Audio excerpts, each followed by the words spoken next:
할렐루야. 주님의 이름으로 우리 사랑하는 선한이교회 모든 성도님들을 환영합니다. 이 시간 옆에 계신 분들, 앞뒤에 계신 분들 바라보면서 하나님이 당신을 제 곁에 불러주셔서 참 고맙습니다 라고 인사 한번 하겠습니다. 시작. 하나님이 당신을 제 곁으로 불러주셔서 참 감사합니다. 저는 여러분, 그리스도인들은 하루에 한 번씩 꼭 예수님을 실제로 만난다고 생각합니다. 여러분, 안 믿는 사람들은 무슨 신을 만날 때 뭐 산신령 같은 존재 막 그런 것만 생각하고 있는데, 우리도 하나님을 만난다는 것, 예수님을 만난다는 걸 산신령을 무슨 만나는 것 같은 생각을 하면 안 됩니다. 예수님은 하루에 한 번씩은 어김없이 저와 여러분들을 찾아오십니다. 오늘 성경을 어린이 예배 성경을 보니까 예수님은 가만히 계셔서 오라 하시는 분이 아니라 온 갈릴리와 유다와 사마리아와 땅 끝으로 매일매일 걸어 다니면서 만날 사람을, 찾으시는 사람을 찾아가신 주님이셨어요. 그 발에는 흙먼지가 얼마나 많은지 모릅니다. 양말이라도 신었겠습니까? 다 샌들 아니겠습니까? 그 주님이 오늘도, 오늘날에도 여러분 찾아오고 계셔요. 늘 우리 곁을 찾아오고 계십니다. 무슨 하얀 옷을 입고 무슨 성화의 그림, 푸른 눈을 가진 그런 예수님이 찾아온다 생각하지 마십시오. 내 곁에 다른 이의 모습으로 매일 찾아오고 계십니다. 하루에 한 번쯤은 꼭 찾아옵니다. 나의 도움이 필요한, 그죠? 존재로, 또는 나의 위로자로, 때로는 내 곁에 든든한 동력자로 예수님은 매일 찾아오고 계셔요. 우리가 그걸 깨달지 못하고 우리가 발견하지 못해서 그렇죠. 여러분, 오늘 예수님 만났습니까? 아니면 오늘 곰곰이 생각하면서, 오늘 예수님, 목사님이 하루에 한 번씩 찾아온다고 했는데 저녁까지 한번 기다려 보십시오. 누가 내 곁에 왔는지. 분명히 그 사람을 통해서 예수님은 꼭 오셨는 줄 믿습니다. 자, 옆 사람 한번 바라봐 주세요. 예수님일 수도 있어요. 그렇죠? 한번 사랑합니다 라고 한번 칭찬해 주세요. 시작. 사랑하고 축복합니다. 저는 오늘 여러분들과 함께 묶인 것을 풀어라 라는 제목으로 말씀을 드릴까 합니다. 사도행전 지난주까지 1장 14절을 보면 이 마가 다락방에 모여가지고 예수님을 따르던 사람들이, 특히 여성들이 많았죠. 그 사람들이 모여서 참으로 간절히 기도했습니다. 마음을 같이 했고 자리를 지켰고 그들은 절대로 포기하질 않았습니다. 기도의 태도로 보자면 흠잡을 데가 없는 완전 몇 점짜리 기도입니까? 100점짜리 기도입니다. 기도는 그렇게 해야 돼요. 여러분, 마음을 같이 하고 자리를 지키고 포기하지 않게 기도하는 겁니다.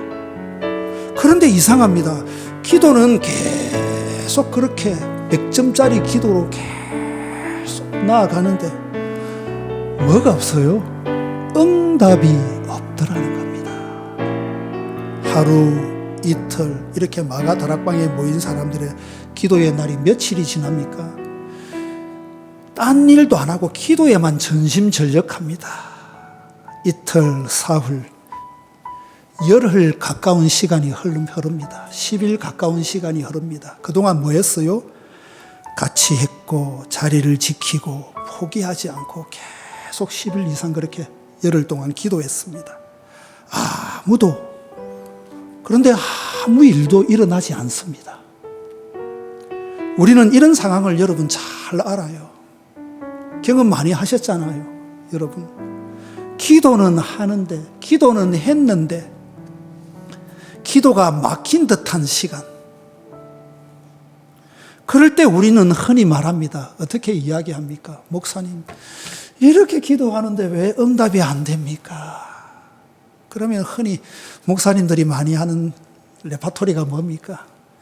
하나님의 때가 아직 아닌가 보죠. 그런 말밖에 할 게 없습니다. 솔직히 하나님의 때가 아직 아닌가 보죠.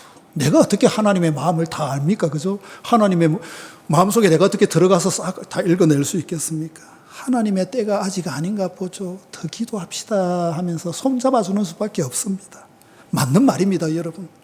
그러나 오늘 본문은 기도가 응답되지 않는 또 하나의 이유를 갑자기 기도하다 말고 벌떡 일어난 베드로의 말에서 우리는 한 실마리를 발견할 수가 있습니다.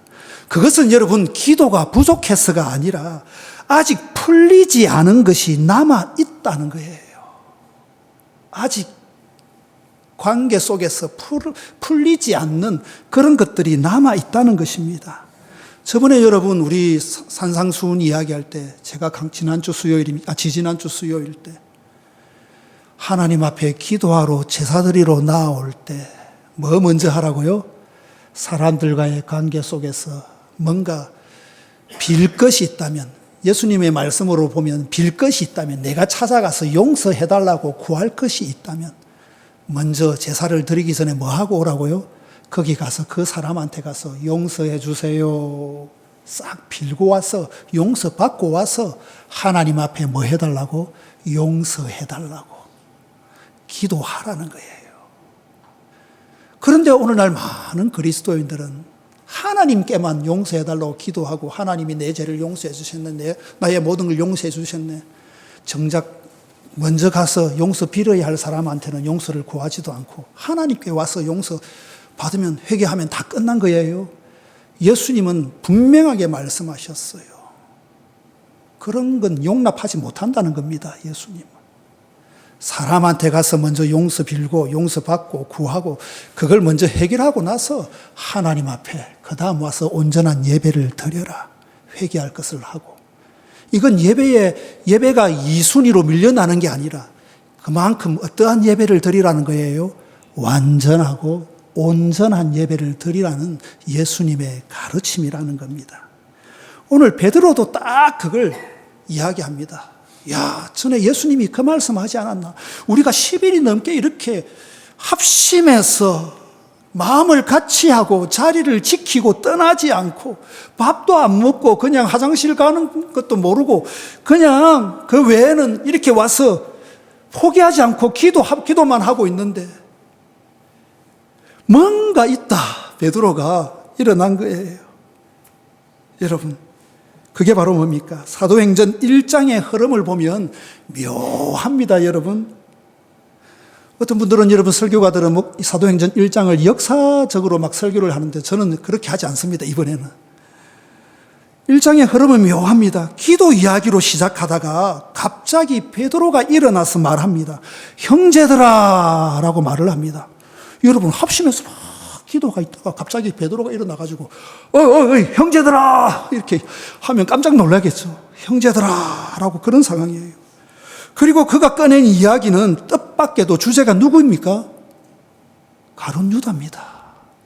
전혀 갑자기 기도하다가 형제들아 기도를 멈추게 하고서는 내가 할 말이 있다. 이 말을 꼭 해야 되겠다 하면서 꺼낸 주제가 바로 가룟 유다입니다. 유다. 왜 하필 여러분 지금입니까? 신기하죠? 왜 하필 지금 기도하고 있는데 10일 넘게 기도하고 있는데 응답이 안 이루어지고 있는 상황에서 더 간절히 주님 앞에 애타게 부르짖고 있는데 왜 베드로는 형제들아 하면서 갑자기 가룟 유다 이야기를 갑자기 왜 꺼냈을까요? 꺼내기도 싫은 이름이잖아요, 솔직히. 그죠? 솔직히 거론하기 싫은 이름입니다. 이미 제자들 사이에서는 벌써 그 이름을 어떻게 해버렸어요? 싹 지워버렸습니다. 왜 성령을 기다리는 이 중요한 시점에, 주께서 성령을 주신다고 약속해서 기도하고 있는 이 중요한 시점에 굳이 그 아픈 이름을 다시 꺼낼 필요가 있을까요? 가룟 사람인 유다. 그 이름은 여러분 이 제자들의 공동체에게 정리되지 않은 기억으로, 이름으로 남아 있었습니다. 함께 먹고 함께 걷고 함께 울었던 사람이에요. 그러나 그는 어떻게 했습니까? 스승을 팔았고 끝내 스승을 배신하였고 자기 생을 스스로 마감한 사람이었어요.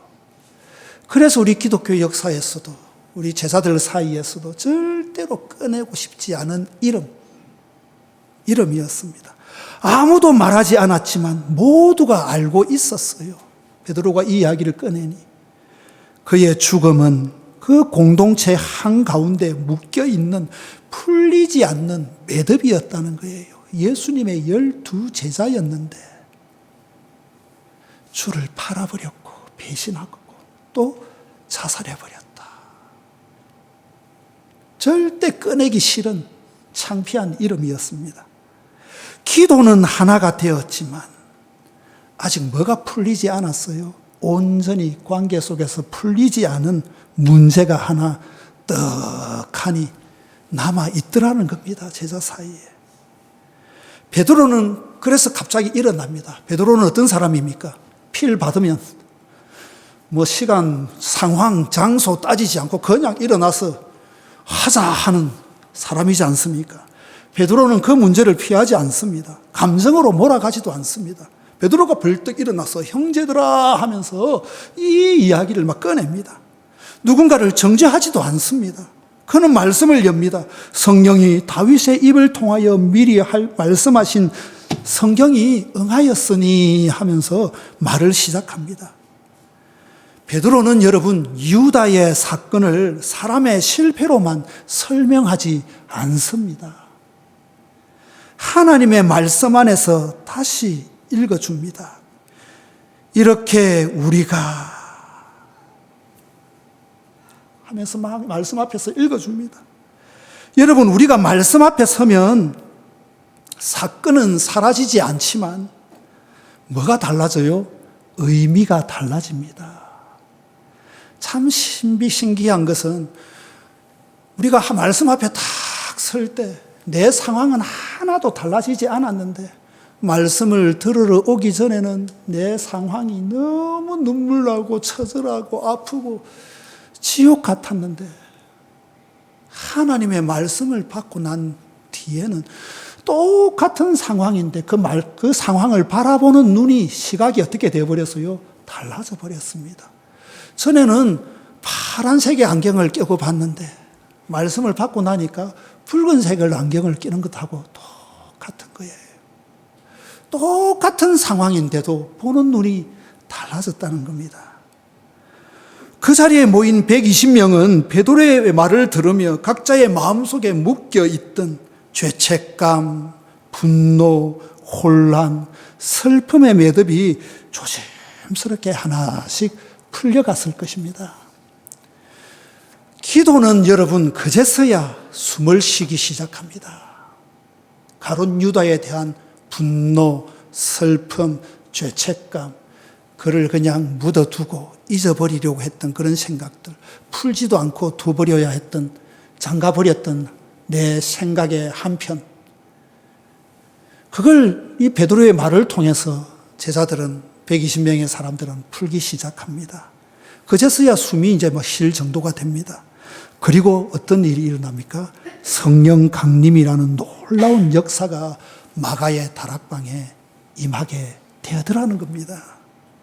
이 장면을 보며 여러분, 우리는 한 사람을 떠올리게 되죠.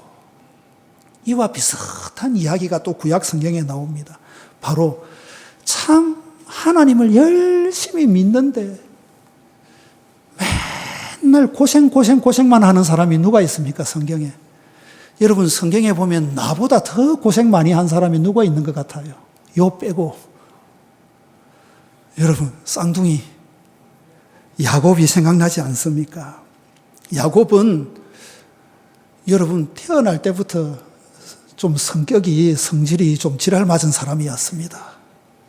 좀 쉽게 말하면 일반 사람들과는 다르게 야곱은 좀 남들이 보더라도 좀 마음에 안 드는, 성격 진짜 고쳐야 하는 그런 인물이에요. 그러니까 다른 사람한테 호감을 주는 유형입니까? 아니라는 겁니다. 그런데 형 에서는 사내다움, 남자다움, 멋진 사람입니다. 의리가 있는 사람이에요. 그러니까 형 에서는 자연적으로 사람들의 호감을 받는 사람이에요. 그런데 여러분, 이 둘 중에 누가 하나님의 선택을 받아요, 결국은? 야곱이 받습니다. 성품 좋다고 하나님의 선택받는 건 아니에요. 성품, 나는 진짜 성품이 무슨 지랄 맞다고 해서 나는 하나님이 버리셨다. 아니에요. 희망은 있는 겁니다. 에서는 야곱과 다른 거, 또 야곱이 에서와 다른 한 가지가 뭐가 있습니까? 부모님한테 한 게 꼭 물려받은 게 있다면 야곱은 어디를 가더라도 예배 드리는, 제단을 드리는, 기도하는 사람이었다는 거예요. 에서는 성품은 좋았지만 어디를 가더라도 하나님을 잊어버리고 그냥 놀고 즐기는데 익숙한 사람이었다는 거예요. 하나님은 그 한 가지를 꼭 보셔가지고 사람을 변화시키시는 하나님입니다. 야곱은 기도의 사람이었어요. 그런데 야곱의 성품이 잘 안 바뀌어요. 그의 삶이 탄탄치가 않습니다. 야곱은 야복 강가에서 밤새 하나님과 씨름하며 말합니다. 당신이 나에게 축복하지 아니하면 가게 하지 아니하겠나이다. 그 천사와 씨름하면서 나를 축복시켜 나에게 축복을 안 내려주면 당신을 보내겠다 안 보내겠다? 안 보내겠다는 거예요. 날이 밝아오는데도 나라 나라 하니까 못 났습니다. 못 났습니다.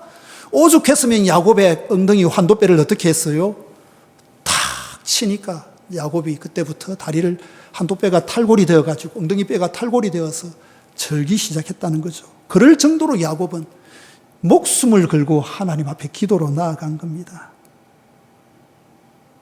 여러분, 그러나 여러분 그 기도 뒤에도 풀리지 않은 한 사람이 있었습니다. 또 누굽니까? 형 에서였습니다. 야곱은 형을 속였고 도망쳐 살았습니다. 세월이 흘렀지만 형의 이름은 그의 인생에서 절대 지울 수 없는, 풀리지 않는 문제 중에 하나였어요. 야곱은 형과의 관계 매듭이 지지 않았습니다. 아버지도 속였잖아요. 매듭지지 않았습니다. 관계가 정리되지 않았습니다. 야곱의 일생이 어떻습니까? 그렇게 기도하고 제단을 쌓고 예배를 드리고 우물을 파고 언약의 우물 하나님을 찬양하고 뭐 해도 인생이 순탄하지가 않습니다. 형을 속이고 아버지를 속이고 평생을 도망쳐 살았습니다. 세월이 흘렸지만 형과 아버지의 이름은 그의 인생에서 절대로 사라지지 않더라는 거예요. 여러분, 야복 강가의 기도는 축복만을 구하는 기도가 아니더라는 겁니다. 성경을 가만히 우리가 정말 성경을 읽어보면 형과 아버지의 관계를 다시 마주해야 되는, 그게 오랜 세월이잖아요. 벌써 풀리지 않는 그 형과 아버지의 관계를 다시 매듭지어야 하는, 풀어야 하는 그런 기도였다는 거예요. 여러분, 우리도 이런 상황이 있잖아요. 정말 사람과의 관계에서 매듭지고 풀거는 풀어야 되는데, 그런데 그 관계 속에서 그 말 한마디가 안 나오잖아요. 솔직하게 그 사람한테 선뜻 다가가기가 그렇지가 않잖아요. 야곱은 오죽했겠습니까? 여러분, 그 순간 하나님 앞에 천사와 씨름하며 간절히 매달릴 때 그 순간 야곱은 새 이름을 얻습니다. 뭐라고 이름을 얻어요? 이스라엘. 이 야복 강가에서 천사와 씨름한 것은 축복만을 구하는 것뿐 아니라 뭐가 포함된 거예요? 아직 야곱에게서 풀리지 않은 아버지와의 관계, 형과의 관계, 그것 또한도 풀리기를, 그런 마음을 자기에게 용기를 달라고, 형을 만나도 아버지를 만나도 당당하게 용서를 구하고 그들한테 속인 걸 사실대로 이야기하고 그런 마음을 달라고 기도했던 거예요. 그 순간 모든 게 풀리기 시작합니다. 야곱은 새로운 이름을 받아요. 이스라엘. 무슨 뜻입니까? 하나님이여, 이제는 나를 다스려 주시옵소서.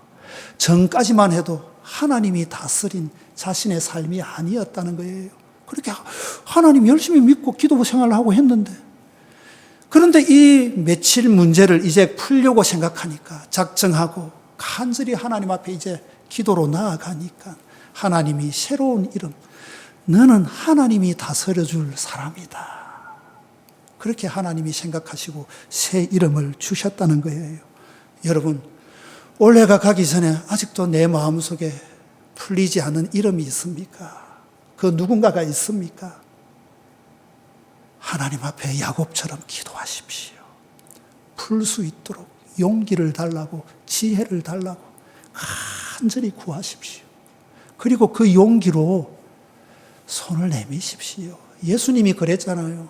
먼저 비는 사람, 제단 앞에 제물을 먼저 드리기보다 가서 먼저 빌어야 할 곳이 있으면 가서 빌어라고, 구하라고. 그렇게 하는 사람에게는 이스라엘이라는 이름을 주신다는 거예요. 그게 뭡니까? 하나님이 비로소 나를 어떻게 하신다? 다스리신다는 겁니다. 이걸 경험하고 싶지 않습니까? 여러분, 저는 과학이라고 생각합니다. 믿음 생활은. 그대로 한번 실천해 보는 거예요. 그걸 그대로 한번 증명해 보는 거예요. 적용해 보는 겁니다, 삶에. 그러면 저는 놀라운 결과가 나올 거라고 저는 확신합니다. 여러분, 묶인 관계를 풀지 않고서는 새 이름도, 새 길도, 응답도 없습니다. 그래서 오늘 제자들은 유다의 자리를 그래서 이제 풀고 어떻게 합니까? 기도하다 말고 갑자기 총회를 엽니다. 한 명의 더 숫자를 채우려고 합니다. 12 제자는 단순한 숫자가 아니기 때문입니다. 사명의 상징이었습니다. 그들은 기도합니다. 그리고 누구를 세웁니까? 제비뽑기에서 마띠아를 세웁니다. 이 장면에서 중요한 것은 여러분, 제비뽑기가 아닙니다. 여러분, 공동체가 비로소 어떻게 되었다? 온전하여졌다. 정리가 되었다.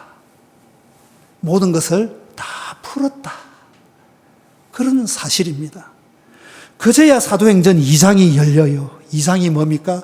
오순절 날이 이미 이름에 그들이 다 같이 한 곳에 모였더니 호련히 하늘로부터라며 성령 강림의 사건이 대대적으로 2장에서 이제 선포가 되고 있습니다. 여러분, 성령은 정리되지 않는 마음 위에는 임하지 않으십니다. 안타깝게도. 정리되지 않은 마음에는 성령은 임하지 않으십니다. 묶인 것을 풀어낸 그 마음 위에, 묶인 것을 풀어낸 공동체 위에 용서해주고 용서받고 용서를 구하고 용서하는 서로서로 관계가 이제 소통이 되기 시작하는 그러한 공동체 위에, 그러한 사람들 위에 성령은 비로소 어떻게 합니까? 임하시더라는 겁니다.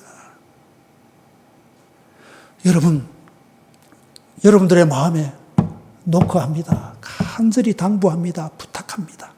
내가 아직 용서하지 못하고 있는 이름이 있습니까? 아버지예요? 어머니예요? 자식이에요? 아니면 이웃입니까? 아니면 우리 교회 성도들 간에 누군가가 있습니까? 저는 오늘 여기 앉아 계신 분들 중에 그러한 분들이 많다고 생각합니다. 여러분, 하나님의 성령의 이름으로 간절히 부탁드립니다. 용서를 구하십시오. 용서해 주십시오. 품어 주십시오. 그래야 비로소 우리가 하나님의 다스림을 받게 됩니다. 성령의 충만함이 우리 삶을 다스리게 해 주실 겁니다. 사랑하는 성도 여러분, 1907년에 우리나라에 놀라운 일이 일어났어요. 성령 대부흥 운동이 일어났습니다. 우리나라에 여러분 1907년, 1930년, 1980년대 초반에 그런 성령의 부흥 운동이 크게 우리나라에 일어났습니다. 이 1907년 평양 대부흥은 교회들마다 담벼락을 다 허문다고 난리였습니다. 전국적으로. 왜? 사람이 너무 많아가지고. 너무 많은 사람이 교회로 몰려오니까 교회 담장을 다 허물고 사람들이 서서 예배를 드렸어요. 그 당시 부흥회를 하면 쌀가마니를 솥을 짊어지고 와가지고 교회 옆에다가 천막을 치고 부흥회를 여러분 한 달을 했습니다. 솥을 짊어지고 쌀가마니를 지고 와가지고 있는 사람들은 나눠주면서 서로 먹으면서 주먹밥 만들어 먹으면서 한 달 동안 매일 저녁마다 부흥회를 열었습니다. 그게 바로 1907년의 대부흥이에요. 아마 우리 교회에서 한 달 동안 집에 자지 말고 다 오라 해가지고 밖에서 텐트 치고 자라 하면서 부흥해서 하면 다들 아마 난리 날 겁니다. 여러분, 그게 바로 평양 대부흥 사건이었어요. 그 불길이 어디에서 시작이 되었을까요? 어디에서부터 뭔가 시작이 되었기 때문에, 그죠? 확 불길이 다 올랐잖아요. 평양으로, 북한 전체로 번졌잖아요. 그 불길이 1903년이에요. 3년에 불씨가 지펴져 가지고, 어디에서? 원산에서 조용히 타오르기 시작하더니만 1907년에는 평양까지 이르러서 엄청난 부흥의 역사가, 성령 충만함의 역사가, 쉽게 말하면 회개 운동이 막 일어나기 시작합니다. 그때 원산에는 여러분 캐나다 출신의 젊은 선교사 한 사람이 있었습니다. 이 사람한테서부터 시작이 된 거예요. 이름은 로버트 알렉산더 하디입니다. 로버트 알렉산더 하디라는 선교사였는데 그는 열심히 우리나라에 와서 사역을 했습니다. 말씀을 가르쳤고 전도했고 집회를 인도했습니다. 감리교 선교사입니다. 그 당시 내비게이션 여러분 선교 정책에 따라 우리 남쪽은 거의 장로교단들이 각 교단 호주, 캐나다 막 이런 장로교들이 와서 막 선교하고 있었고 북쪽은 감리교가 다 선교를 맡아서 여러분 선교를 하고 있었어요. 이 원산에 캐나다 출신의 젊은 선교사 한 사람이 바로 이 하디라는 20대 초반에 지금식으로 보면 우리 대학생이에요. 대학생. 우리 윤수연이 정도 나이 조금 윤수연이보다 많을까? 우리 정한이나 수연이 정도 또래 정도 될까? 그런 선교사였는데 그는 그곳에 와가지고 열심히 원산에서 선교했습니다. 가르쳤고 전도하고 집회를 인도했어요. 그러나 마음 한편에는 늘 설명되지 않는 답답함이 있었다는 거예요. 이 하디 선교사의 여러분 그 회고록을 보면 사람들은 모였지만 사람들은 모아놓고 선교하면서 전도를 하고 복음을 전했지만 왜 이리 사람들이 안 바뀌는지 그의 일기에 그의 기록에 적혀 있어요. 기독교인들은 가족들 전체가 한 상을 둘러 앉아서 밥을 먹으라 하는데도 어떤 어떤 사람들은 끝까지 동네 사람들 눈치 본다고 여자들은 주방에서 먹어야 되고 남자들은 방 안에서 먹어야 된다라고 그렇게 고집을 피우다라는 거예요. 그래 하지 마라. 하나님은 모든 사람들이 평등하게 공평하게 남녀가 그렇게 살기를 원한다 하니까 그 당시 교회 다니는 사람들도 그래갖고 무슨 전도가 되겠습니까? 하면서 세상 사람들한테 그래도 그들한테 싸우지 말고 그래야죠 하면서 오늘날에도 똑같아요, 여러분. 그런데 하디는 한사코 그래서는 안 된다고 막 이야기를 합니다. 같이 한 상에 둘러 앉아서 먹어야 된다. 이게 예수님이 우리를 사랑하신 방식이다. 차별해서는 안 된다. 막 그렇게 전했습니다. 그런데 늘 답답했어요. 이렇게 전하는데도 사람들의 편안은 더디고 아무도 따라오지 않더라는 거예요. 그 선교사님을. 기도는 다들 열심히 하는 것 같지만 성령의 역사는 없더라는 거예요. 하디 선교사는 조선 사람들의 완고함을 탓하기도 했습니다. 진짜 이 민족은 고집이 세다. 안 바뀐다. 무슨 말씀을 전해도 조상 탓, 전통 탓, 이웃 탓하면서 안 바뀌려고 한다. 실제로 그가 그런 기록을 하고 있어요. 왜 이렇게 말씀이 들어가지 않는가? 왜 변화가 없는가? 그러나 어느 날 그는 문득 기도하다가 깨닫게 됩니다. 문제가 조선 사람들에게만 있는 것이 아니라 자기 자신에게도 묶인 것이 있다는 사실을 알았다는 거예요. 자기 자신에게도 뭔가 풀지 않고 묶어두었던 내 안에 있는 100개의 방이 있다면 다 99개는 오픈했는데 한 개 잠가버리고 절대 공개하지 않고 보지도 않고 있던 비밀로 남겨두었던 그 하나, 그것 때문에 일 수도 있겠다라는 생각이 들더라는 거예요. 그래서 1903년 8월 달 원산에서 열린 사경의 자리에서 하디 선교사는 강단에 섭니다. 많은 사람들이 사경에 부흥회 한다니까. 우리 감리교는 원래 8월 달에 사경회 해야 되는데 요즘에 다 10월 달로 11월 달로 해서 저는 좀 안타깝습니다. 8월 달 이 사경회 자리에서 하디 선교사는 강단에 섭니다. 그리고 뜻밖의 말을 하였습니다. 나는 교만한 선교사였습니다. 나는 뒤돌아보니 너무 큰 죄인이었습니다. 막 자기 회개, 자신의 그런 점을 막 이야기합니다. 그는 자기 안에 있던 우월감, 조선 사람들을 내려다보던 마음, 그 당시 조선시대였거든요. 조선 사람들을 내려다보는 마음, 사람들을 사랑하지 못했던 죄를 막 성도들 앞에서 공개적으로 막 고백합니다. 그는 울면서 말합니다. 나는 조선 사람들을 진정으로 사랑한다고 말은 했지만 진심으로 사랑하지 않았습니다. 나는 그들을 변화시키려 했지 함께 회개하지는 않았습니다 하면서 막 눈물 흘리며 그렇게 막 고백했습니다. 그 순간 이 목사님이 그렇게 하니까 예배당은 순식간에 술렁이기 시작합니다. 선교사의 회개는 그 자리에 있던 한국 성도들의 마음을 막 움직이게 만듭니다. 성령님이 각 사람에게 임하시면서 급하고 강한 바람같이 훅 지나가더니 선교사님이 말을 하고 나니까 그 다음에 앞에 교회에 지도자들부터 한 사람씩 나와가지고 다 이야기하는 거예요. 선교사님도 회개하는데 내가 왜 숨기겠습니까? 선교사님도 자기 부끄러운 그 과거들을, 아픔들을 막 끄집어내는데 내가 왜 숨기겠습니까? 나는 몇 년 전에 누구누구한테 쌀을 빌려갖고 쌀 한 가마니 값을 떼먹었습니다. 오늘 삭개오처럼 나는 그 사람한테 가서 4배로 갚겠습니다. 이 말부터 시작합니다. 그들의 고백은 대부분이 여러분 서로에 대한 미움, 이웃에 대한 불신, 함께 지내오면서 반복했던 그런 아픔, 상처들, 그런 고백이 가득했습니다. 그리고 그 사람을 찾아가서 울고 용서해달라고 빌고 용서한다라고 먼저 말해주고 자기 죄를 고백했고 서로에게 잘못을 인정했고 묶여있던 마음의 매듭을 그때부터 이 원산의 교회에서부터 막 풀기 시작합니다.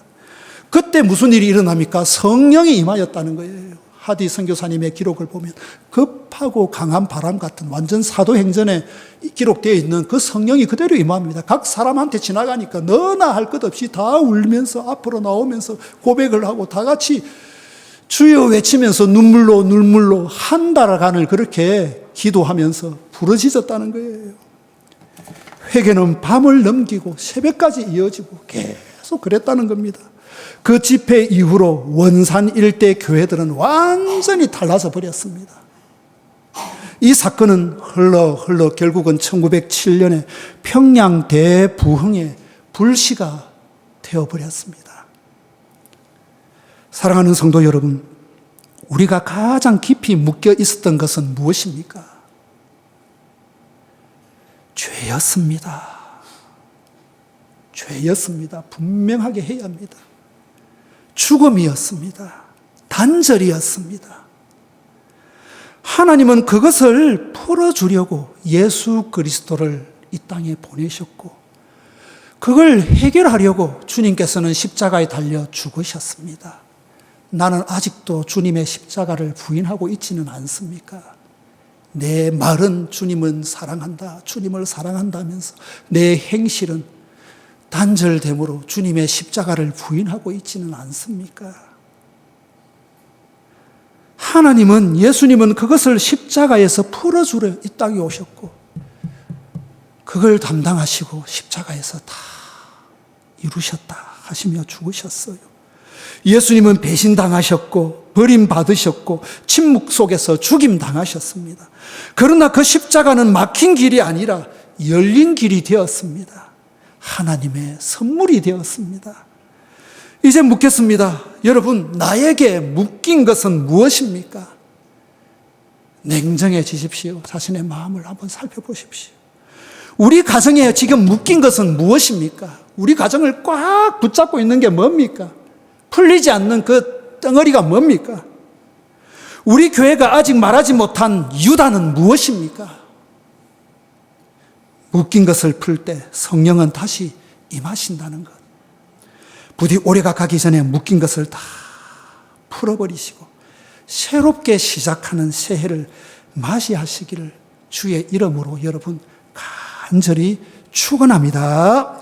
기도하겠습니다. 하나님 아버지, 우리는 기도를 멈추지 않았지만 돌아보니 놓지 못한 것이 있었습니다.